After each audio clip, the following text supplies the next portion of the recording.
Bonjour et bienvenue sur Prenons un café, le podcast qui parle de parentalité, mais surtout d'humanité, sans tabou ni complexe. Je suis Élise Bulté et chaque mardi, je te propose des conversations avec des humains et des humaines concernés de près ou de loin par la parentalité.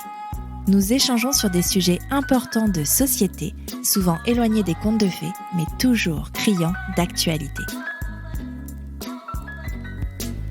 C'est parti pour le deuxième épisode de Prenons un café, Frappé, la capsule estivale dans laquelle je pars prendre des nouvelles des anciens invités du podcast. Cette semaine, c'est un couple que je reçois à mes micros. Les deux protagonistes sont passés individuellement sur le podcast pour raconter leur parentalité sans tabou ni complexe. La première, Louise, est même venue à plusieurs reprises puisqu'elle fut mon premier témoignage sur la dépression du postpartum il y a 4 ans dans l'épisode 7. Puis, nous avons parlé sexualité après l'arrivée d'un bébé dans l'épisode 47 avec Pauline et Sylvana. Et enfin, elle nous a éclairé dans l'épisode 51 qui était consacré à la vie après la dépression du postpartum. Raphaël, lui, était l'invité de l'épisode 61 dans laquelle il parlait de son expérience de conjoint dans la dépression du postpartum. On pourrait croire qu'on a entendu toute leur histoire, mais c'était sans compter la décision qu'ils ont prise en 2023. Celle de ne plus avoir d'enfants après l'arrivée de leur fille unique. Pour concrétiser cette décision, Raphaël a fait le choix de recourir à la vasectomie. Processus de décision, parcours de soins, opération, Louise et Raphaël nous racontent tout de cette expérience. Tu pensais être seule à galérer ? Mets tes écouteurs et prenons un café. Frappé cet été. Bonjour Louise, bonjour Raphaël. Bonjour Élise. Bonjour Élise. Bienvenue encore une fois, une énième fois sur Prenons un café. On est là pour parler de vous, de la suite de votre histoire dans le cadre de la capsule d'été. Que sont-ils et que sont-elles devenus ? Oui. J'ai compté tout à l'heure le nombre de fois où on a entendu votre histoire sur Prenons un café d'un point de vue ou de l'autre. Pour Louise, toi t'es passée 3 fois et Raphaël 1 fois, donc en fait ça fait 4 fois qu'on entend votre histoire. Ouais. À peu près, enfin votre histoire, en tout cas quelque chose qui... Des morceaux d'histoire. Des morceaux d'histoire. Donc c'est chouette un petit peu, peut-être c'est la dernière fois là, probablement d'ailleurs, qu'on enregistre et du coup vous êtes ensemble et je trouve que c'est une belle façon de c'est notre mariage dans Prenons un café. C'est un mariage podcast. Ouais. J'ai un peu l'impression d'être une officiante. Oui, c'est ça. Trop bien. Bon, pour faire un petit récap, donc Louise, toi tu es intervenue dans le podcast pour parler de ta dépression postpartum. Ouais. Ensuite, on a fait un épisode sur la sexualité à 3 avec, enfin à 4 même, avec Pauline et Sylvana. La sexualité en couple, mais avec plusieurs... On a fait... C'est bizarre cette formulation. Écoute, tu t'es pas au courant, t'as pas écouté? Je vous ai pas écouté parler de sexualité pendant 1 heure, c'était cool. Non mais en fait, je trouve ça intéressant parce que c'est vrai que on a parlé de sexualité et le sujet qu'on va aborder aujourd'hui, en fait, tout ça c'est un peu lié et je trouve ça très intéressant. Oui, c'est vrai. Et le 3e épisode, c'était la vie après la dépression du postpartum. Là, on va faire la vie après. Ouais. Et avec Raphaël, on avait enregistré sur la thématique autour de la dépression postpartum, mais c'était la place du conjoint dans la dépression du postpartum de la mère. Et donc là, c'est très chouette, je suis contente. On y va ? Oui. On y va. Comment commencer ? Parce qu'en fait, vous pouvez vous présenter rapidement, parce qu'en fait, vos présentations, même ça a peut-être un peu changé. Donc, est-ce que vous pouvez vous présenter rapidement pour ceux et celles qui ne vous connaissent pas ? Vas-y, présente-toi, toi. Raphaël, je suis en couple avec Louise depuis presque bien 11 ans. On a une petite fille qui va avoir 5 ans en août. Voilà, on a traversé pas mal de choses pendant toutes ces années, des belles, des moins belles, et c'est une belle aventure. Et donc aujourd'hui, l'idée c'est de partager sur un sujet spécifique notre expérience. Oh, elle pleure déjà. On n'a pas fini. Non mais moi je pensais que c'était une présentation genre carte d'identité, tu vois, tout de suite tu vas dans le truc émotionnel. J'ai pas pris les mouches. Bon bah voilà, j'ai une larme. Erreur de débutante. Tu sais que je pleure vraiment dans chaque épisode que je fais avec toi. Donc c'est la première fois que ça arrive aussi vite. Je suis dans ma phase du mois, je crois. Ah ouais. Donc moi c'est Louis, j'ai 35 ans, en couple avec Raphaël et mariée, tu l'as pas précisé ça, mais c'est vrai qu'on l'oublie souvent. Mariée et depuis 11 ans on est ensemble. Aussi la mère de l'enfant dont il parle. Accessoirement. Et entrepreneur dans ma vie professionnelle. Très bien, très bien. Bon, les questions traditionnelles de Prenons un café, vous y avez déjà répondu, à savoir est-ce que vous vouliez déjà être mère ou être père. Moi, je vais vous en poser une autre qui a un gros lien avec le sujet d'aujourd'hui et vous allez y répondre de manière individuelle. Ok.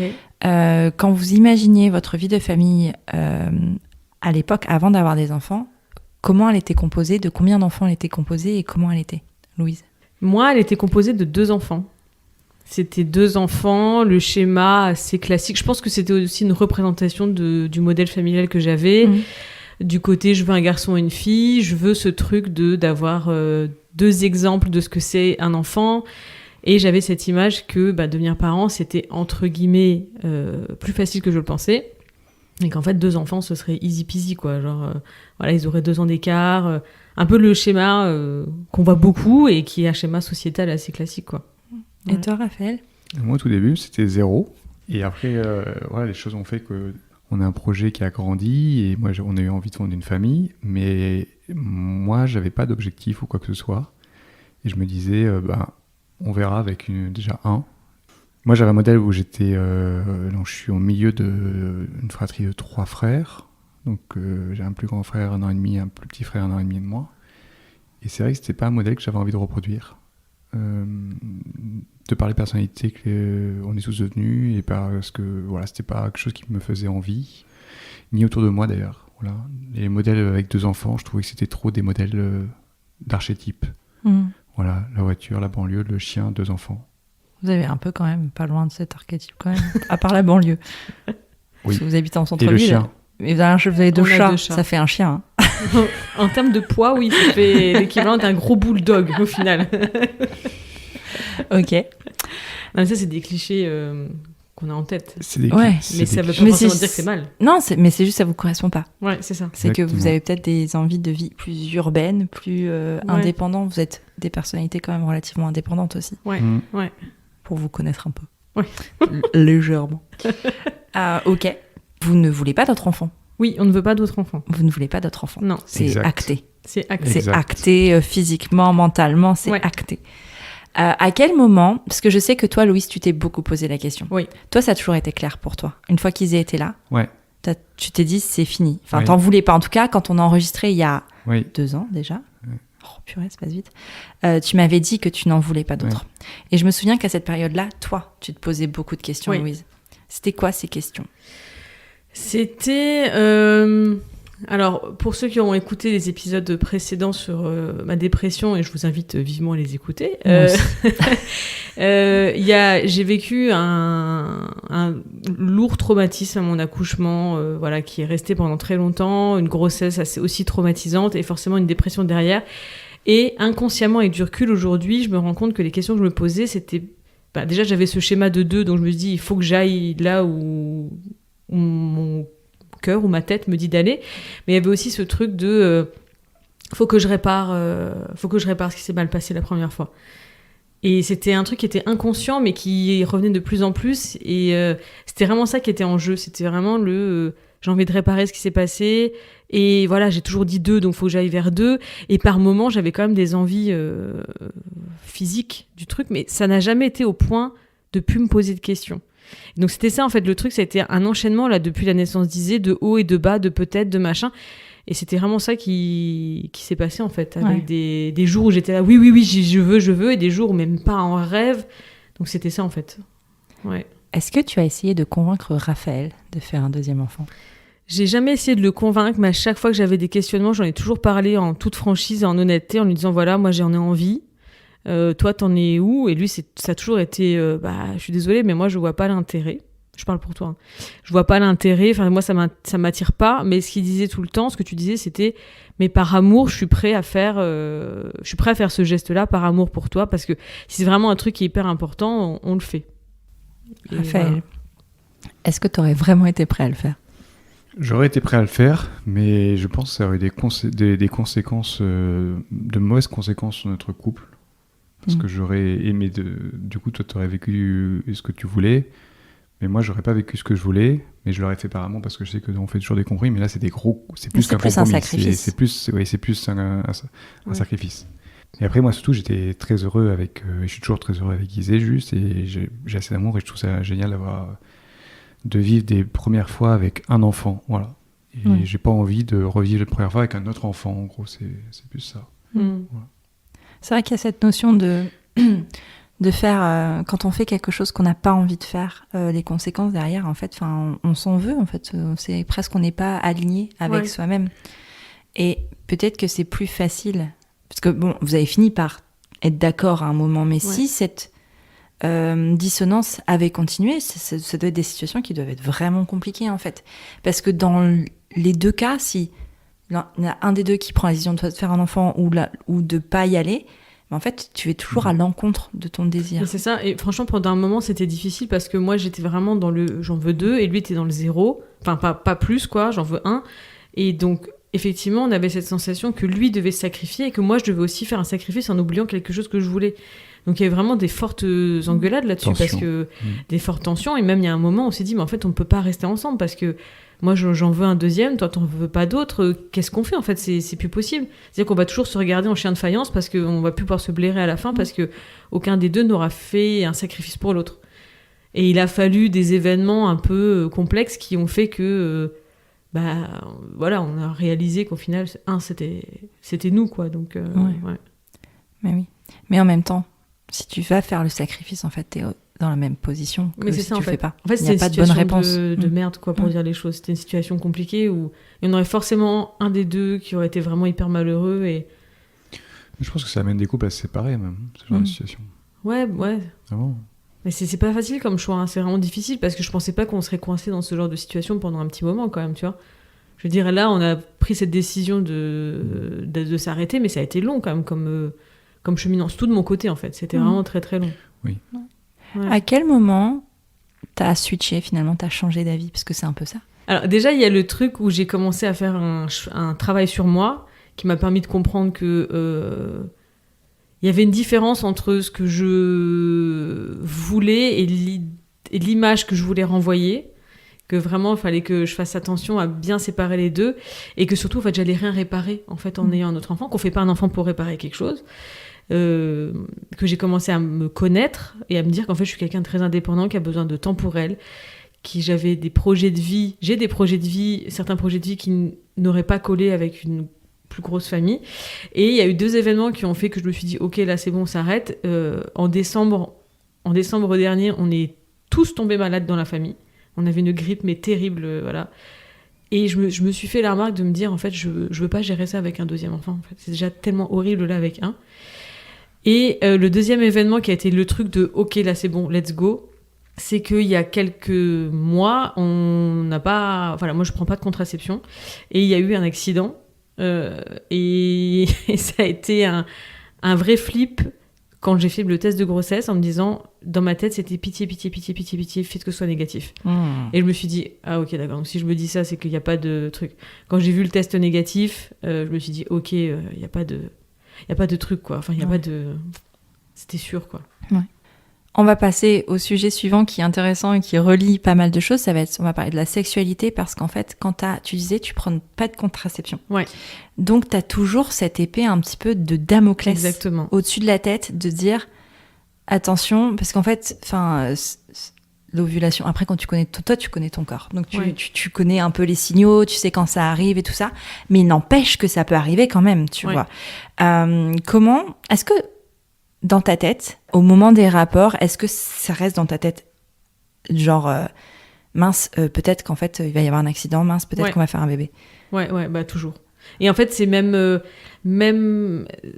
voilà, ce que je disais la dernière fois, c'est que en fait, je pense que déjà en tant que femme, ce truc-là, même si t'es sous contraception, même si t'as ton stérilet, même si ta première relation sexuelle commence avec cette épée de Damoclès, du attention, faut pas que je tombe enceinte.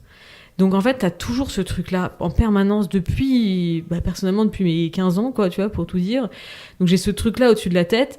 Et quand j'ai arrêté de prendre une contraception, donc ça fait un petit moment quand même, ça fait quasiment 10 ans que j'ai plus de contraception, que je gère mes cycles, etc.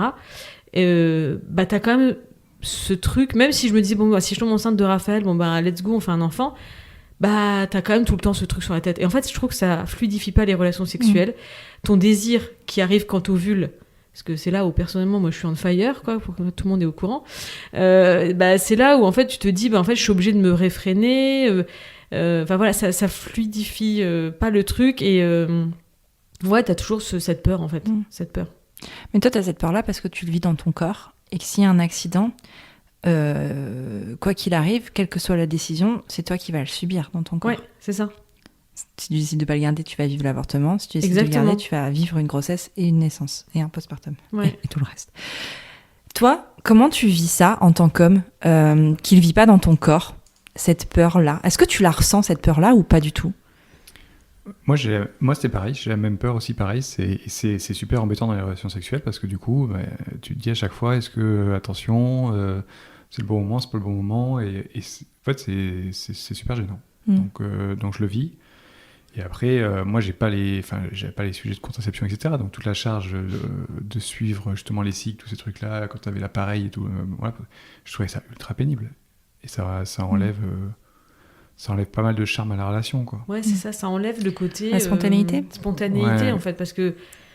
Enfin voilà, après j'aurais pu faire le choix, tu vois, de conserver une contraception, une pilule toute ma vie, sauf que ça me convenait pas. Et on sait que chimiquement, c'était compliqué en tout cas pour moi. Donc, après, toi, t'avais pris la charge mentale de penser à prendre des préservatifs, sauf qu'au final, franchement, ça gâchait un petit peu le moment, tu vois. Donc ça a été vraiment un truc qui a vraiment complexifié, je trouve, la sexualité. Ouais. Mais tu vois, par le coup, pour quelqu'un qui ne veut pas d'autres enfants aussi, moi j'ai une contraception sans hormones qui est le stérilet au cuivre. C'est une contraception relativement fiable. Pourtant, tous les mois, j'y pense. Ouais. Donc en fait, ça change rien. Oui, c'est ça. C'est vrai, t'as raison. Parce que quand j'avais la pilule ou le stérilet, pareil, je me disais, on sait jamais, quoi, tu vois. Tous les mois, j'ai peur. Genre, j'accueille mes règles avec une fête. T'as pas 0% en fait. Non. T'es pas à 0%. Et on connaît tous une nana qui est tombée enceinte sous contraceptif. Sous stérilet, sous pilule. Exactement. Moi, ça m'est arrivé en plus. Donc, exactement. C'est pas très drôle. Je recommande pas. Non, mais mais en fait, avec ou sans contraception, j'ai l'impression que cette charge-là, elle est toujours là. Oui. Jusqu'au jour où la contraception devient définitive. Oui. Vous avez fait le choix de la contraception définitive masculine. Alors, je dis vous, mais est-ce que c'est un choix commun? Est-ce que vous avez pris cette décision ensemble? Ou est-ce que c'est toi, Raphaël, qui a pris la décision de la vasectomie? Et comment ça s'est passé aussi, la décision? De mémoire, j'avais proposé cette solution. Il y a longtemps. Il y a très longtemps. Et j'avais dit, moi, je suis prêt à faire une opération pour enlever la charge mentale de la contraception et qu'on puisse être, entre guillemets, libéré de toute épée de Damoclès. Et après, on avait parlé plusieurs fois, et puis c'est quand on a décidé qu'on n'aurait pas de deuxième enfant, que là, on s'est dit, let's go. Moi, du coup, j'ai fait un rendez-vous, c'est assez long, parce que j'ai fait un premier rendez-vous il y a 2 ans à peu près. 2 ans et demi. 2 ans et demi, ouais. Et parce qu'on ne peut pas faire ça tout de suite, il faut un délai de réflexion de mémoire, c'est 4 mois minimum. 4 mois, oui. Nous, on discutait encore d'un deuxième enfant, etc. Donc ça a pris beaucoup plus de temps. Après, vous revoyez un deuxième entretien, et puis vous confirmez que vous êtes toujours partant, et après, vous avez l'opération. Okay. Et là, ça va vite. Ouais. C'est une semaine, 15 jours après le deuxième entretien. Mais c'est vrai que la première fois, alors je sais pas si c'est la personne que j'ai vue, mais en tout cas, il vous encourage pas trop à y aller. Parce que, alors, il y a 2 ans, donc tu avais quel âge? J'avais 37 ans. Ok. Et qu'est-ce qu'ils te disent quand tu vas à ce rendez-vous? Mais monsieur, vous savez que 50% des couples divorcent, je sais plus, j'ai les statistiques en tête, mais quelque chose comme ça, que sur les 50%, il y en a 30% qui se remarient, qui ont des enfants, qui fondent une nouvelle famille, etc. Blablabla. Et en gros, c'était si vous faites ça, vous n'aurez pas cette solution-là. Juste la phrase qui t'a quand même dit qui était marquante, c'est qu'il t'a dit il y a de fortes chances pour que vous quittiez votre femme pour une femme plus jeune quand elle aura vieilli. Et statistiquement, c'est ce qui se passe le plus souvent. C'est horrible. Ouais. Et je lui dis, mais moi, c'est pas un sujet pour moi. Moi, je sais ce que je veux faire, donc je vous demande juste de passer à l'acte médical. Voilà. Donc, j'ai pas besoin de votre avis, ni de vos statistiques, je les connais. Voilà. Puis c'est surtout qu'en fait, tu décides, toi, de ne plus avoir d'enfant. Et donc, peu importe avec qui tu es, finalement. C'est ce que je lui ai dit. Je lui ai dit, je ne veux plus être père une nouvelle fois. Donc, je suis très heureux avec ma fille, je suis très heureux en couple. Et même si on venait à se séparer, t'aurais pas envie de refaire d'enfant avec quelqu'un. J'ai pas envie de refaire une famille, j'ai pas envie de... etc. Donc je dis, moi, mon choix, il est définitif. Ouais. Et toi, comment tu réagis il y a 2 ans, quand il te parle de vasectomie ? Alors, il y a 2 ans... c'était, je pense, dans une phase où je voulais pas de deuxième enfant quand il m'en a parlé. Donc, j'ai dit, ah ouais, trop bien, quoi. On y va. Et puis, après, il y a eu vraiment des montagnes russes. Et je me souviens, plusieurs fois, il revenait de rendez-vous et où j'étais en pleurs. En fait, j'avais l'impression qu'il faisait un truc dans mon dos alors que c'était OK tous les deux. J'avais l'impression que j'avais genre... que ça allait me tomber dessus, que j'aurais plus le choix, que j'étais coincée, etc. Sauf qu'en fait, il n'y a jamais eu de pression de sa part ou quoi que ce soit. Donc, je l'ai bien vécu et des fois super mal vécu. Et c'était pas facile comme prise de décision quand même. Ouais. Bah, c'est définitif. Moi, je trouve que de toute façon, quelle qu'elle soit, la décision, quel que soit le sujet, prendre une décision définitive, c'est hyper dur. Ouais. Parce qu'il y avait aussi tout un côté, c'était pas juste une question d'avoir un deuxième enfant ou pas, c'était aussi, est-ce que je suis enfin prête à être moi-même ? Dans le sens où je sais que je suis pas cette femme qui veut 2 enfants. J'adore les enfants, je me sens tellement à l'aise avec eux, je pourrais en avoir 1000 en vrai. Enfin, mais je suis pas une maman de 2 enfants. Je veux pas éduquer 2 enfants. Je suis pas cette femme-là. J'ai appris à accepter qui je suis, de vouloir passer beaucoup de temps avec moi-même et de faire beaucoup de choses pour moi. Et ça, c'était ça en fait le plus dur à accepter. Parce que la vasectomie, ça voulait dire, ok, maintenant tu peux être toi-même. Est-ce que t'es prête à être toi-même ? Ou est-ce que tu veux encore faire semblant d'être cette nana qui hésite, qui est pas sûre, qui pour rentrer dans une case ? C'est ça, pour rentrer dans une case. Est-ce que t'es prête à, encore une fois, être celle qui prend des décisions en phase avec elle-même ou de convenir au regard de tout le monde, tu vois ? C'était un peu ça. Vous en avez parlé autour de vous de votre projet de vasectomie ? Ouais. Oui. C'était quoi les réactions majoritaires ? Ça dépend des âges, en fait.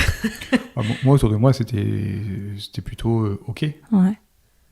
Ouais, ça dépend des âges. Par exemple, t'as un de tes collègues qui est un homme jeune et qui t'a dit, mais c'est génial, c'est hyper... Enfin, on voit, en fait, c'est une question, je trouve, de culture et d'éducation, tu vois. De génération ? Oui, sur les nouvelles générations, ils disent c'est top parce que du coup, tu prends la charge mentale... Enfin, t'enlèves la charge mentale plutôt de la femme. Et de l'homme aussi, parce qu'il y a quand même une charge là-dedans. Et c'était bien accueilli. Et ils disaient, c'est courageux, même limite courageux de faire ça, parce qu'il y a plein de gens qui le feraient pas, parce que, soi-disant, ça touche à leur virilité.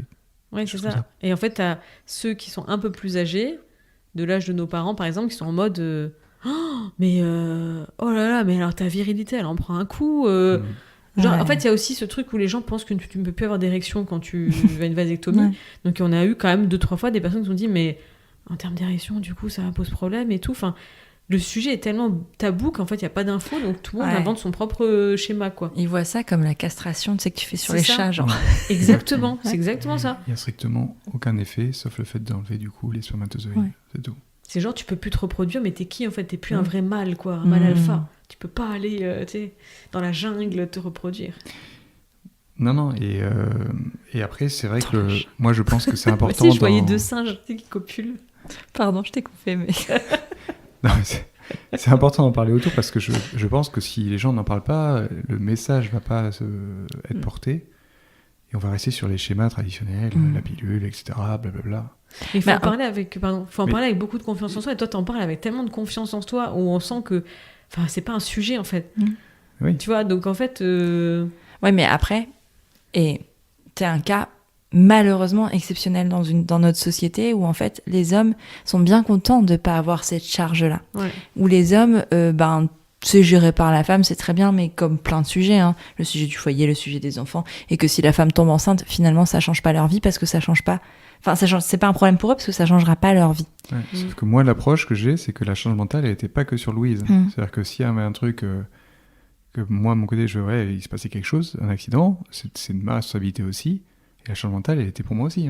Oui, mais parce que dans votre modèle de couple, à la maison, vous avez une répartition égale. On essaye. C'est pas toujours le cas, mais parce qu'en fait, ça peut jamais être... C'est équitable. Ça peut jamais être à 50%, parce qu'en fait, en fonction des périodes de vie et de ce le travail, de santé mentale, tout ça, forcément que c'est jamais à 50%, c'est pas possible. Il n'empêche que vous pensez vos modes de vie de manière égalitaire. Et tu t'occupes autant, que toi. Les décisions se prennent ensemble. C'est pas...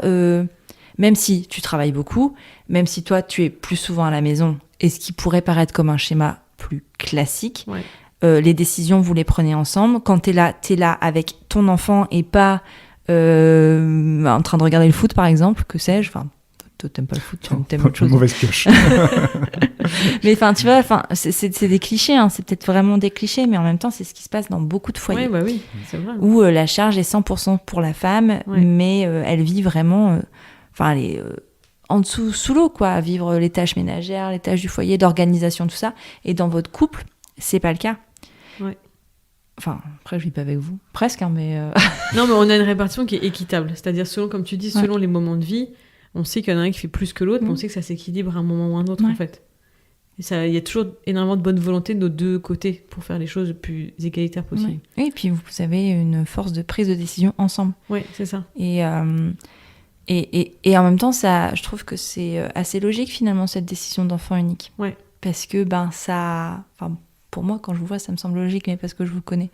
Mais dans une organisation comme ça, où vous avez besoin de chacun du temps et que vous avez appris à vous connaître assez pour savoir que vous avez besoin du temps, soit dans le travail, soit dans du dev perso, enfin dans tout ce que vous voulez, ce qui vous plaît à vous. Mais en fait, cette démarche-là, elle est logique, finalement, je trouve. C'est exactement ça. Et c'était aussi de se dire que il y avait ce truc de... moi, j'avais très envie... Enfin, je trouve qu'on est très impliqué avec Raphaël dans l'éducation d'Isée et on essaie vraiment de s'impliquer, mais alors au maximum possible, quoi. D'essayer d'être les meilleurs parents, d'être les parents qu'on aurait rêvé d'avoir, tu vois, peut-être, tu vois. No offense à nos parents, mais ils ont fait du mieux qu'ils pouvaient, mais bon. Et du coup, on s'implique énormément dans l'éducation, on est vraiment à 200% dedans, et en fait, je me disais, waouh, si demain on avait un autre enfant, je serais hyper heureuse de voir quel petit humain ce serait et comment on pourrait aussi l'accompagner au mieux dans ce monde. Mais en fait, avec Raph, on disait souvent, c'est que dans notre vie actuelle, il n'y a pas la place en fait pour ça. Il n'y a pas la place pour quelqu'un d'autre. Dans notre esprit, des fois, j'y ai pensé. Tu vois, je me dis, oh, comment il s'appellerait, machin. Mais dans la vie qu'on a choisie, dans nos projets de vie futurs, il n'y a pas de place en fait. Il y a de la place pour nous. Et ça, c'est un truc qui est perçu comme hyper égoïste. Ça, on nous a fait cette remarque de vous êtes hyper égoïste de vouloir qu'un enfant. Mais moi, j'étais là, mais putain, mais en fait, non, c'est l'inverse, parce que je trouve ça hyper égoïste de faire un autre enfant juste pour convenir à des dictates, quoi. Enfin, c'est... Et est-ce que c'est pas plus égoïste, finalement, de faire des enfants sans s'assurer qu'il y a la place avant ? Bah oui. Pas de faire des enfants, parce que ça, enfin, je veux dire, de manière générale, à mon sens, et encore une fois, ça n'engage que moi, faire des enfants est de toute façon un acte égoïste, parce que c'est nous qui le voulons et que ça satisfait notre ego. Et après on partage plein de choses avec eux, hein, mais en tout cas la décision de le faire, je trouve que c'est quelque chose d'égoïste et c'est ok, il n'y a pas de problème avec ça, mais de faire des enfants sans s'assurer qu'il y a la place, moi je pense que c'est un peu problématique de faire des enfants juste parce qu'il en faut. C'est pour ça qu'après tu te retrouves avec des familles qui sont au bout du rouleau, qui n'arrivent pas à gérer, qui se plaignent tout le temps des enfants, faut les amener au sport, faut le machin. Mais fallait réfléchir. C'était le deal en fait. Tu vois. J'ai envie de dire, c'est simple, mais il fallait réfléchir avant. Tu as des conséquences. Est-ce que tu as du temps libre ? Est-ce que tu as du temps à consacrer ? Est-ce que tu as de l'énergie ? Est-ce que tu as les moyens financiers ? Est-ce que tu as de la famille qui aide ? Est-ce que ton couple y va bien ? Est-ce que tu as assez de temps pour toi ? Toutes les questions qu'on s'est posées, nous, plein de fois. Oui. Et en fait, la réponse, elle est cristal claire dedans. Je suis d'accord, mais après, on n'a pas tous le temps et l'espace mental pour se poser des questions aussi. Bien sûr. Oui, bien sûr. parce qu'il y a plein de facteurs. Après, c'est quand même, c'est un privilège d'avoir le temps de se poser des questions. Tout le monde n'a pas le privilège d'avoir le temps de se poser des questions. C'est-à-dire que là, on a cette conversation en étant des êtres absolument privilégiés. Nous sommes des personnes blanches déjà, vivant dans des quartiers assez... pas des quartiers pas des cités, pas des quartiers difficiles en tout cas. C'est ça en fait. Enfin, je veux dire, là, on parle, cette conversation-là a lieu dans un endroit, dans une sphère assez privilégiée, de personnes privilégiées. Et en vrai, il faut pyramide aussi... de Maslow est assez quand même complète, quoi. Et c'est bien, je pense que c'est important de le dire. Je pense que c'est important de le reconnaître. C'est-à-dire qu'on peut pas dire... Enfin, c'est pas universel. On n'a pas tous les mêmes droits, on n'a pas tous... Enfin, en théorie, oui, mais en pratique, c'est pas vrai. Et je pense que t'as raison de le dire aussi. Je pense que c'est important. Parce que si on se remet juste à notre niveau de groupe social, entre guillemets, effectivement, c'est un petit peu frustrant quand tu vois des gens qui ont des privilèges de temps de réflexion, vouloir absolument quelque chose qui ne leur conviendra pas. Et tu te dis, mais en fait... juste prenez le temps de réfléchir si vraiment vous en avez envie ou si c'est juste pour convenir à un modèle social, quoi. parce que c'est votre vie qui est en jeu, etc. Et ça, on l'a vécu plusieurs fois avec des proches, et ça fait quand même se poser des questions, tu vois.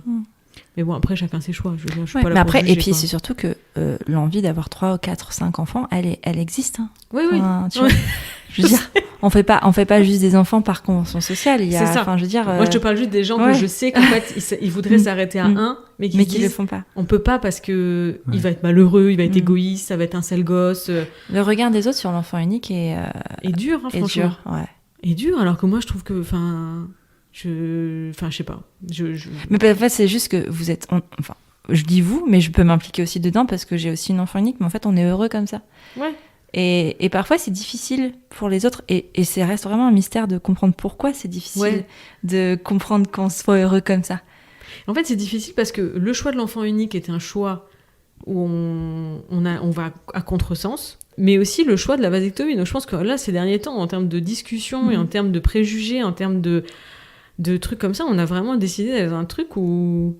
Tu vois, oui, parce que t'as la première étape de décider de pas avoir d'autres enfants, et tous les gens qui disent « Oh, bah pourquoi ?» et qui te posent 1000 questions complètement inappropriées d'ailleurs. Mais qui peuvent se dire oui, bah peut-être que vous changerez d'avis. Sauf qu'en fait, quand tu fais une vasectomie ou que tu choisis n'importe quelle contraception définitive d'ailleurs, en fait, il n'y a plus cette option de changer d'avis. Et le regard, il est vraiment il est différent. vraiment dur parce que c'est vraiment... D'un côté, tu vois dans certains regards tu vois, genre ils sont vraiment badass, quoi. Ils ont vraiment...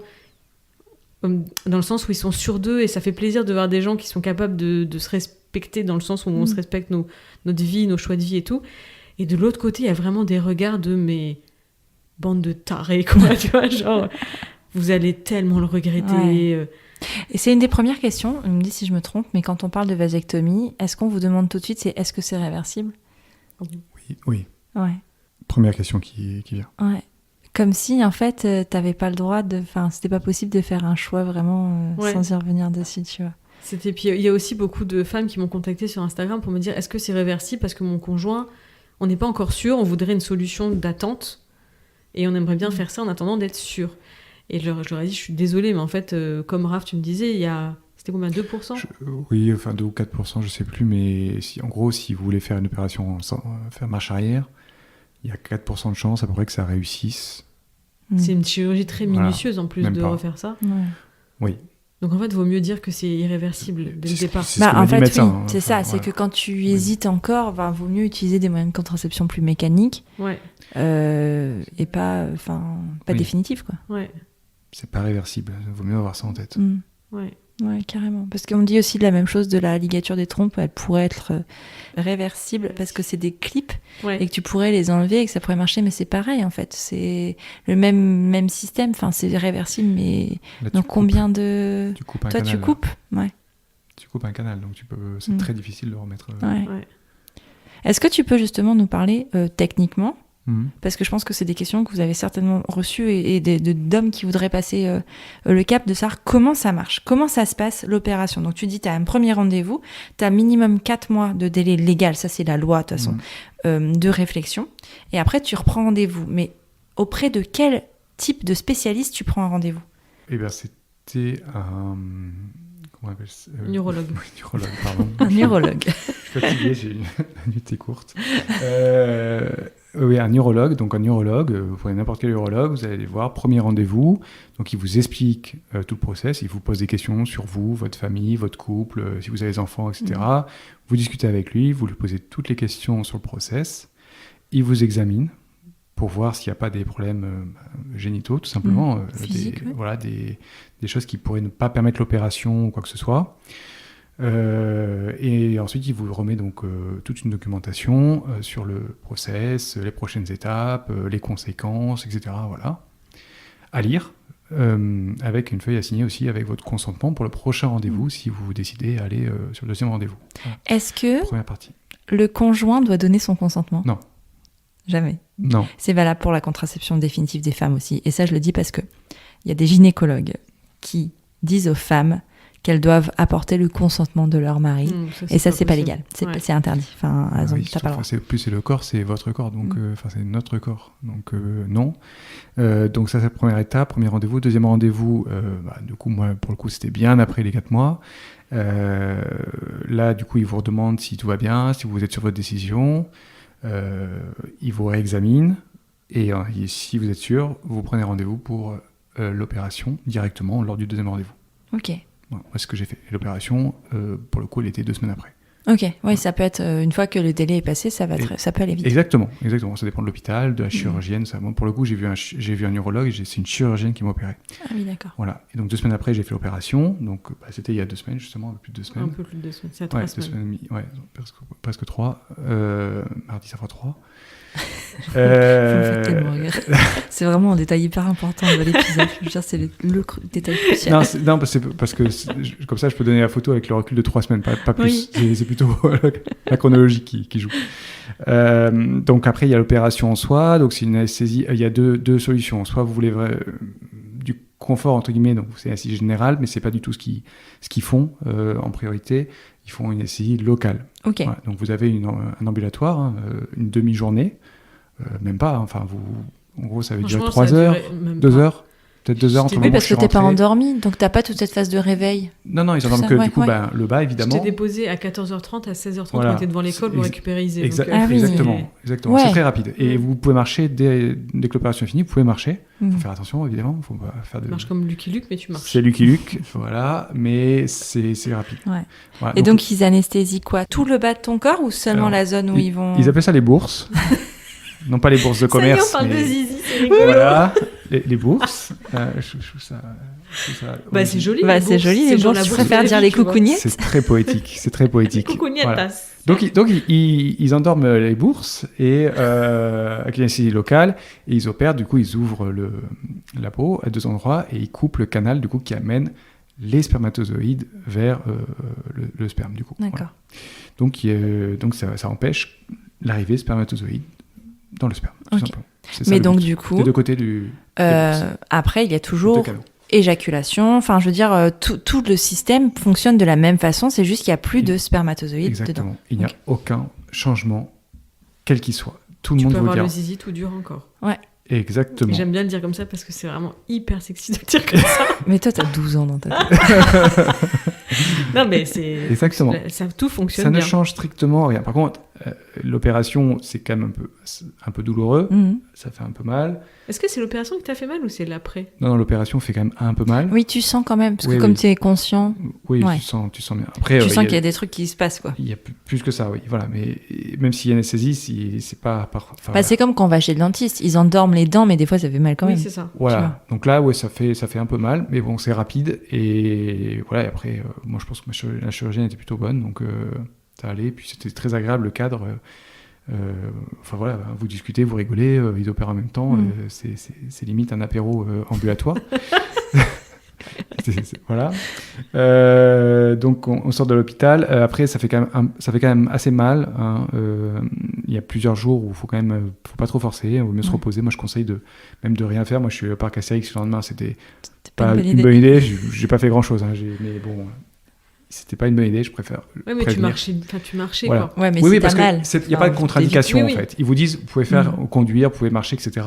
Parce que c'est une petite opération, entre guillemets. C'est pas. Voilà, on vous ampute pas une jambe. Disons que c'est c'est inconfortable. Mais regarde, là, pour le coup du parc Astérix, du coup, tu profites pas du parc Astérix, donc ça n'a pas de sens. Voilà, ça n'a pas de sens. En fait, ne faites pas comme moi. Ne prévoyez pas des trucs sympas juste après. C'était pas la plage, on l'a pas fait exprès. C'était vraiment un concours de circonstances. Oui, parce qu'ils n'avaient pas de place. En gros, le calendrier, ils n'avaient pas de place. Après, ça reporte à septembre. Voilà, pour faire ça. Et voilà, après, il faut pas se baigner, il faut pas aller à la mer, etc.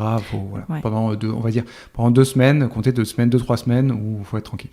En termes de cicatrisation, est-ce que tu as des fils ou est-ce que tu as quelque chose ? Alors, les fils sont résorbables et pareil pour les pansements. Les pansements, maintenant, t'as pas besoin d'avoir quelqu'un ou de refaire tes pansements. Tu ne reviens pas à l'hôpital, tu ne repasses pas à l'hôpital, tu peux te toucher le soir même, il n'y a aucun problème. Ok.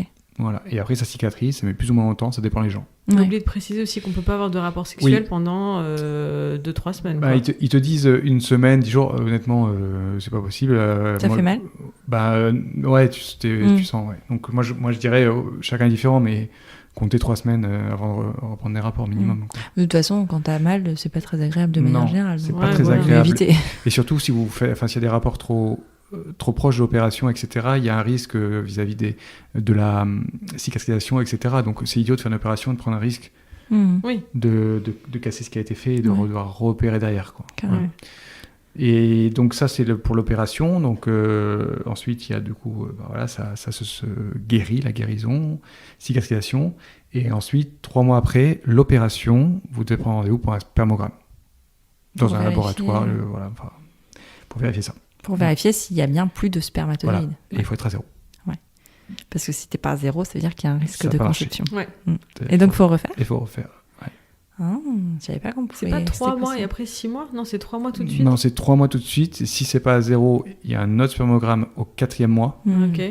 Et si c'est pas à 0, à ce moment-là, ils refont une opération. Ok. Oui, parce que alors, il y a un truc quand même hyper important, je pense qu'il faut dire, c'est que ce n'est pas, on ne devient pas infertile juste à la seconde où on fait l'opération. Non, parce qu'en fait, il y a une réserve de spermatozoïdes dans le corps naturel de 3 mois à peu près. Donc en fait, et ça, il faut être hyper prudent parce qu'on ne dit pas de rapport pendant les 3 premières semaines, mais après, quand vous Oui. reprenez les rapports, il faut quand même être précautionneux Oui, c'est ça. Jusqu'au spermogramme, jusqu'au spermogramme. 0%, Ouais. il faut faire attention. Ouais. C'est Ouais. comme si vous avez rien fait comme Mm. opération. C'est C'est pas, important, c'est pas ça. immédiat. Ouais, mais c'est Non. important parce que Oui. on pourrait penser l'inverse et puis se retrouver avec un accident, ce serait Ouais. dommage, quoi. Je pensais pas qu'il y avait autant de réserves de sperme. Bah non. C'est très bizarre ce podcast. C'est très bizarre. Heureusement, on se Moi, connaît bien. j'aime bien. Non, mais c'est bien que les gens Mais, le sachent. bah oui, comme non, ça, mais au moins. Et ça fait partie des questions que vous avez eues, non, Et puis j'imagine, c'est- sur oui. Instagram, t'avais mis une C'est boîte. la vie. Exactement. hein. Et il y avait aussi des questions qui étaient revenues souvent, c'était est-ce qu'on a fait une conservation de spermatozoïdes? Alors, oui, effectivement, la réponse est oui. Ça se fait très simplement. C'est pris en charge à 100% par la sécurité sociale. Vous avez 0 coût, y compris la conservation des spermatozoïdes. Mais c'est obligatoire? Non. Non, t'es pas obligé de le faire. Aucune obligation. Ok. C'est votre décision. Pour le faire, c'est très simple. Vous le faites avant l'opération, par exemple 1 mois ou 2 mois avant. Vous appelez le CECOS. C'est les mêmes organismes qui sont contactés pour les dons de gamètes pour les PMA. Oui, c'est ça. Exactement. Et donc, en gros, à Lille, c'est à l'hôpital, au CHU, tout simplement. Ou CHU. Et vous allez là-bas, ils vous expliquent comment ça se passe. Ça prend même pas 1h30, peut-être 1 heure, même pas. Le temps de faire les papiers. Ouais. De faire cette magnifique éprouvette avec un DVD et une télévision. Alors moi, ça m'intéresse vachement parce que je Oui, crois que je c'est te une le question dis. qu'on pose Il y avait un jamais. DVD intégré dans la télévision qui datait des années je sais pas quand, mais Est-ce que t'as pensé à tous les hommes qui sont passés là avant toi? oui, et oui. Alors c'est pas glamour, c'est pas sexy, mais c'est comme ça. Et en fait, pourquoi c'est très simple, c'est qu'en fait quand vous faites ça, faut le faire avant l'opération et quand même pour avoir un peu de marge, parce que si ça marche pas, il faut refaire. Pourquoi? Parce qu'ils vérifient si les spermatozoïdes sont conservables. Parce Oui, que donc si- c'est analysé. Exactement. Et c'est assez rapide, je crois que ça prend... ils font le jour même, et en gros, vous avez les résultats le soir, de mémoire. Et donc, en gros, si vos spermatozoïdes sont de bonne qualité ou pas. Ok, Et s'ils sont pas de bonne qualité, ils ne peuvent pas les conserver, ils les détruisent. ok. Donc, il faut Il faut refaire. refaire. Et si c'est pas de bonne qualité du tout, ils peuvent pas les conserver. Ouais, ça veut dire que peut-être en fait votre fertilité, elle était déjà pas ouf à la Ouais, base, quoi. Exactement, c'est ça. exactement. Donc voilà. Donc moi, pour le coup, ça allait. Donc ils les ont conservés. Ils vous envoient un courrier chaque année à domicile. Et je sais plus trop, mais je crois que si vous répondez pas, en gros, ils prolongent. Et au bout de... Jusqu'à 59 ans, t'avais dit. Ouais, j'ai plus le chiffre. Je crois que c'était soit 59 ans, mais en gros, ils vous les conservent jusqu'à l'âge de 59 ans et après, c'est automatiquement détruit. D'accord. Sauf si vous tu demandez fais la demande. Avant à ce que ça soit détruit. Ok, Voilà. c'est ça. Donc tu peux pas les conserver après 59 ans, Non. même si t'en as pris. la Légalement, tu ne peux pas devenir les Ok. utiliser, devenir ou que quelqu'un l'utilise. décision. Est-ce que tu peux les donner? C'est pas le même process. Ok. Donc la réponse est non. D'ailleurs, ça, c'est une question. Est-ce que vous avez pensé aux dons de gamètes, aux dons de sperme? Oui, et je leur ai demandé s'ils avaient des besoins. Ouais. Non, mais je veux pas en donner. Moi, pour Oui, le coup. d'accord. Mais j'avais demandé, ils m'ont dit non, on a largement ce qu'il faut. C'est marrant qu'il t'ait dit Et ça. après, je crois que Peut-être sur la c'est propre. conservation... Peut-être ça dépend des régions, en fait. Ouais. C'est En tout cas, il lui avait dit que c'était genre Ouais. stock full, quoi. Et c'est pareil ouais. sur les durées de C'est conservation, je suis pas sûr que ce soit les mêmes entre les régions, je sais pas très bien. Ouais, en fait, c'est pas uniformisé. C'est ça, ouais. C'est propre à chaque sécosse. Parce que j'ai l'impression qu'il y a des sécosses qui ont, genre, j'ai vu des 40 ans, jusqu'à 40 ans et pas 59 ans. Enfin, bon, ouais. En fait, il y a des sécosses où, par exemple, ils ont plus de besoins parce qu'il y a peut-être plus de demandes aussi de PMA ou de dons que dans d'autres sécosses. Mais en France, dans beaucoup de centres, dans le centre sécosse, il y a beaucoup de pénuries, en fait. Donc, c'est marrant qu'ils te disent ça. Et après, un point financier, donc ça, c'est pris en charge à 100%, le sécosse. Les rendez-vous auprès de l'urologue, c'était pris en charge par la mutuelle, évidemment, et par la Sécu en partie. Et par contre, l'opération, elle coûte 350 € de mémoire. J'ai jamais reçu la facture. Donc, je me demande si c'est pas la Sécu qui prend directement en charge. Non, parce que c'est en clinique. Tu vas la recevoir. Ça fait que 3 semaines. Ouais, bon, Mais voilà. ta mutuelle, elle prend en charge. Oui. Normalement, oui. Mais tu reçois quand même la facture à la maison. Mais je sais pas si la Sécurité sociale couvre ça. Il savait pas me dire, mais... En fait, ça dépend de... Parce que toi, tu l'as fait en clinique parce que tu n'avais pas le choix. Tu pouvais pas le faire à l'hôpital ou c'est... Non, c'est parce que j'ai vu un praticien privé. Ok. Donc, il était lié à l'hôpital privé. Ok. Je sais pas, mais ça, c'est du coup... Oui, ça, c'est à se renseigner, voilà. ouais, carrément. Mais je me doute que peut-être que si c'est pris en charge au niveau de la conservation, peut-être l'opération elle-même, elle est couverte. Coucou, c'est Élise en direct de la post-production qui te parle. J'ai effectué des recherches concernant le remboursement de la vasectomie et c'est hyper flou. Le site urofrance.org estime que 70% de l'intervention devrait être prise en charge par la sécurité sociale et le reste est à charge ou pris en charge par la mutuelle selon votre couverture. Mais il n'existe pas d'informations factuelles et précises sur Internet, ce qui à mon sens montre à quel point la vasectomie mérite d'être plus connue pour faire monter le niveau d'information à son sujet. Allez, je te laisse retourner à notre conversation. Est-ce que, parce que là on parle de toi, de ta vasectomie, mais est-ce qu'à un moment, toi Louise, tu as pensé à avoir recours à la contraception, dis donc ce lapsus, définitive?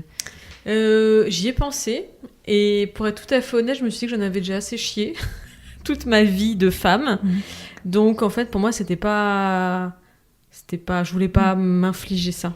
En fait, parce que je connais plusieurs personnes autour de moi qui l'ont fait. Je sais que c'est beaucoup plus invasif que la vasectomie chez l'homme. Donc voilà. Et en fait, je trouvais, après avec discussion avec Raphaël, rien n'a été imposé ou quoi que ce soit. C'est même lui qui m'en a parlé en premier, mais que c'était un peu son moment de faire sa part du job, quoi. Tu vois, enfin c'est bon quoi. J'ai eu la césarienne, j'ai eu tout le tralala. C'est bon quoi. La charge mentale terminados quoi. Mais tu vois, mais c'est vraiment, ça dépend des raisons pour lesquelles tu le fais. Parce que quand j'ai discuté avec Pauline sur le podcast de sa ligature des trompes, elle me disait que elle, c'était vraiment parce que elle ne voulait vraiment plus jamais porter la vie, elle ne voulait plus jamais porter la vie dans son corps et que c'était une décision personnelle, quoi, qui n'avait rien à voir avec le couple, mais c'était vraiment personnel. Donc c'est pour ça qu'elle avait pris la décision de le faire elle-même. Et parce qu'elle recevait justement beaucoup de messages en disant mais pourquoi ton mec fait pas une vasectomie, c'est moins invasif et tout ça. Et vraiment, elle avait cette réponse-là de non, mais c'est moi dans mon corps. Qu'elle avait elle par rapport à beaucoup de choses. Et du coup, mais c'est pour ça que c'est intéressant de poser cette question, de voir pour quelle raison tu le fais. Tu vois. Donc dans les questions qui sont revenues sur Instagram, tu m'as dit qu'on t'avait demandé si toi, t'étais sûre de plus vouloir d'enfants et que si demain tu te séparais de Raphaël, est-ce que tu voudrais d'autres enfants? C'est une question que je me suis posée beaucoup de fois.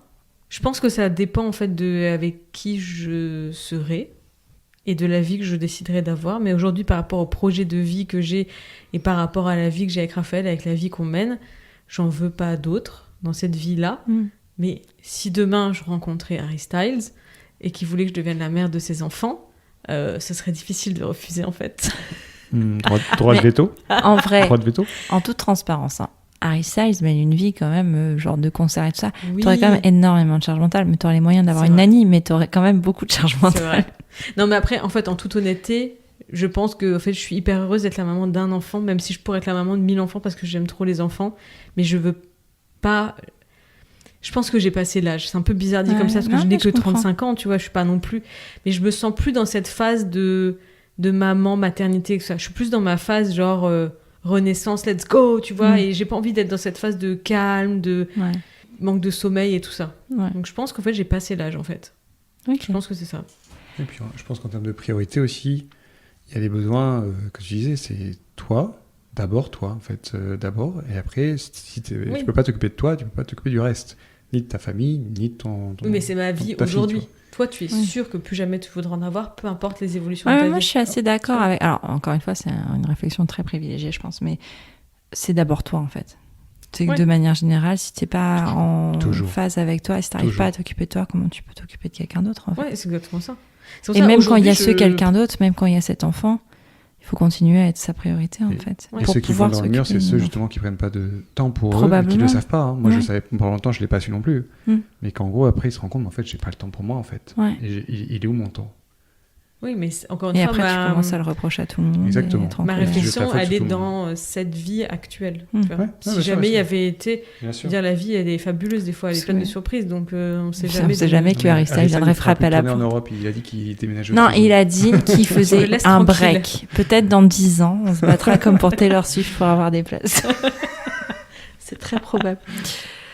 Dernière question, on parle d'Harry Styles, tout ça, ça fait penser à la virilité, à tout ça. Tu me disais, Louise, que tu avais aussi reçu beaucoup de messages encensant Raphaël, disant que c'était un homme extraordinaire pour avoir fait ça. Oui. Est-ce qu'on peut prendre 5 minutes pour demander aux gens d'arrêter d'encenser les hommes juste parce qu'ils font un acte, on parle d'1 heure et demie d'intervention, normaux? Ouais, alors en fait, c'était d'un côté, je me suis dit, je suis hyper fière d'être avec un homme féministe et engagé qui a fait un geste qui est quand même, dans notre société, compliqué à assumer. Et en même temps, juste, c'est bon, quoi. Enfin, je veux dire, par rapport au quotidien d'une femme, entre la contraception que tu te tapes pendant des années, tu te bousilles le corps, la santé mentale. Si tu décides d'avoir des enfants, c'est compliqué pour le corps, tu mets des années à t'en remettre. Si t'as pas eu de chance, tu as fini en césarienne d'urgence comme moi, plus avec tout le postpartum qui suit, l'allaitement, machin. Voilà, il y a quand même des choses qui sont dures à vivre quand on est une femme. Et en fait, j'ai trouvé ça même moi dur à vivre de voir que Raphaël, qui effectivement a fait une opération qui, voilà, c'est bon, c'était une opération d'1 heure et demie. C'était quelque chose. Il a eu mal 3 jours. Il a eu mal pendant quelques jours. Non, ça fait encore mal. Pardon, excusez-moi. Tu vois que c'est sensible. Mais on sent le mec qui n'est pas habitué à la douleur au quotidien, tu vois. C'est ça, en fait. C'est que je pense qu'il y a ce truc dans la société d'encenser les mecs dès qu'ils font quelque chose d'extraordinaire. C'est comme quand au début, Isée était né et on me disait « Oh, t'as de la chance, Raphaël, il t'aide, c'est incroyable, c'est un papa génial. » Parce qu'il a fait la vaisselle, tu vois. Donc c'était un peu le regard que les gens avaient sur le truc, tu vois, genre « T'as de la chance. » Et aujourd'hui, c'est pareil, c'est « T'as de la chance. » Mais j'ai du mal avec cette phrase-là de « T'as de la chance » parce que c'est... Enfin, je trouve ça, c'est un peu, comment dire, oublier tout ce que les femmes font au quotidien et tout ce qu'elles subissent par choix ou non, et qu'elles vivent par choix ou non, qui est quand même assez lourd, quoi. Et oui, effectivement, l'acte de Raphaël est venu comme une libération de cette période de maternité, d'une vie sexuelle sous épée de Damoclès, mais voilà, juste remettons les choses dans le truc. Une femme qui va faire une ligature des trompes, on lui dit pas t'es une femme fantastique, t'es une superwoman, voilà, on lui dit juste bah ok. Et bien. encore, souvent on en empêche. On va la faire culpabiliser un peu, genre. Un petit peu. Si jamais, machin, blablabla. Et donc toi, Raphaël, en tant qu'homme extraordinaire, comment vis-tu la chose? Attends, j'ouvre la chemise, j'ai le costume de super-héros qui est en dessous. Parce que c'est un peu ce qu'on t'a dit aussi même au travail, tu vois. Bah oui, mais je comprends l'idée, tu vois. C'est pour ça que j'ai l'impression que mon message, il va passer un peu comme quelqu'un d'ingrat. Non, c'est pas de l'ingratitude, c'est juste des années d'oppression, c'est tout. Non, c'est un peu ça, ouais. Non, mais c'est vrai que c'est pas un acte exceptionnel. Je suis pas allé au combat sur un front ukrainien. Il n'y a pas du tout de... C'est une petite opération. Bon, voilà, il n'y a pas beaucoup de risques. Honnêtement, c'est le message véhiculé qui est fort. Oui, mais il n'y a pas de super-héros là-dedans. Il n'y a rien du tout de super-héros. C'est juste que c'est tout. Mais encore une fois, ça dépend peut-être aussi de dans quelle vie tu es, tu vois. Je pense que dans notre je pense que dans tous les cas, un homme qui fera un acte de toute façon pour sa famille et pour son couple et tout ça, ça sera toujours vu comme un homme extraordinaire. Peu importe dans quel milieu tu es. Hein. Ouais, c'est vrai. Là où une femme, ça sera juste normal. Ouais. Ça sera toujours oui, c'est vrai. Et ça, c'est pas une question. Qui se lève la nuit pendant longtemps. C'est pas une question de milieu, ça, je pense. Hyper impliqué, je pense que vraiment, c'est pas une question de milieu. Oui, c'est vrai, t'as raison. Ouais. Parce que, non, je pense pas que ce soit. Enfin, c'est vraiment une question sociétale là pour le coup, vraiment qui concerne tout le monde. Le patriarcat concerne tout le monde, qu'on soit de n'importe quelle origine, de n'importe quelle situation professionnelle, de n'importe quel lieu d'habitation. Le patriarcat concerne vraiment tout le monde. Ouais. Par contre, ce qui est dommage, c'est que il n'y a pas de sensibilisation sur cette possibilité de faire la vasectomie, parce qu'en fait, personne n'en parle. Non. Les médecins t'en parlent pas. Non, autour parce que ça dans touche trop à la virilité. les journaux, la presse, tout ça. Il n'y a rien sur ça, il n'y a jamais rien sur ça. Non, parce que la charge de contraception est portée par les femmes et mise sur les femmes. Ouais. C'est pour ça que, voilà. Donc, non, c'est chouette hein, de s'écouter, de faire cette vasectomie. Et d'ailleurs, on en fait un épisode de podcast. Hein, donc, c'est que ça questionne, je pense, et que c'est important d'en parler. Mais on va pas aller, mais mettre des cotillons et célébrer tous les hommes qui le font, parce que c'est juste normal, en fait. Si c'est de votre choix, bah, c'est OK, c'est normal, quoi. Ouais, c'est ça. Et je pense qu'il y a aussi cette image que... Pourquoi c'est problématique et que personne n'en parle aussi, c'est l'image de...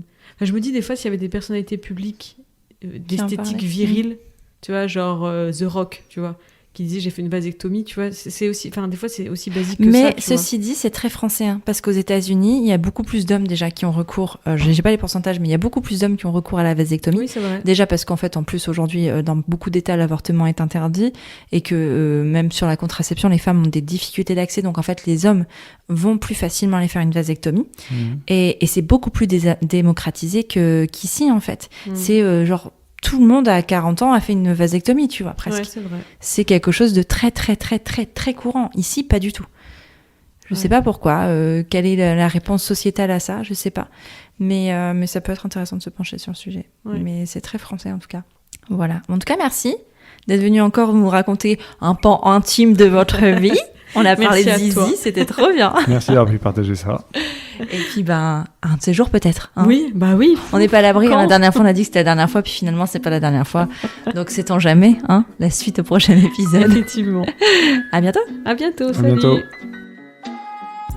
Voilà, c'est terminé pour ce nouvel épisode de Prenons un café, Frappé, la capsule estivale dans laquelle on retrouve les anciens invités du podcast. Je te remercie d'avoir écouté jusqu'au bout et s'il t'a plu, je t'invite à le partager sur tes réseaux sociaux, à tes amis dans la vraie vie, bref, au plus grand nombre. Après ça, tu peux aussi envoyer un max de love à Prenons un café sur Apple Podcast. C'est hyper simple. Tu ouvres ton appli Apple Podcast sur ton iPhone, tu vas sur Prenons un café et tu descends tout en bas. Là, tu mets le nombre d'étoiles que tu souhaites. Au choix, 5. Et tu écris ce que tu veux dans la section avis. Par exemple, le 15 juin, Aurélie MK écrivait « Ma dose de décrochage dans mon quotidien de maman de 3 kids. Tellement bienveillant et éclairant. Merci. » Mais c'est moi qui te remercie Aurélie pour ta fidélité, pour ce temps que tu prends pour toi et pour ton soutien. Bon, et puis si tu n'as pas Apple Podcast, tu peux toujours parler de Prenons un café autour de toi, ça ne mange pas de pain et ça fait toujours plaisir. Tu es sur Prenons un café, le podcast qui parle des sujets de parentalité, mais surtout d'humanité, sans tabou ni complexe. Je te retrouve la semaine prochaine pour un nouvel épisode estival. Abonne-toi à Prenons un café sur ton appli de podcast préféré pour ne rien manquer. D'ici là, prends bien soin de toi. Autour d'un café ?